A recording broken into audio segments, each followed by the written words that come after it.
Understanding the meaning of this message can bring some drastic changes in your perspective. இந்த செய்தியின் அர்த்தத்தை நீங்கள் உண்மையாக விளங்கிக் கொள்வீர்கள் என்றால் உங்களுடைய வாழ்க்கையை குறித்த பார்வையில் ஒரு மிகப்பெரிய மாற்றம் உண்டாகும் என்பதை நான் நம்புகிறேன்.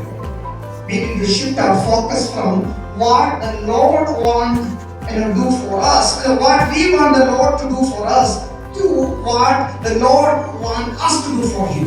நம்முடைய பார்வை இப்படி மாற வேண்டும். இயேசு எனக்கு எவைகளை செய்ய முடியும் என்ற நிலையிலிருந்து நான் இயேசுவுக்காக எவைகளை செய்ய முடியும் என்ற பார்வை மாற்றம் நமக்கு தேவைப்படுகிறது. Once we are saved, நாம் ரட்சிக்கப்பட்ட போது, once we are healed, நாம் குணமடையும் பொழுது, we are blessed in many ways.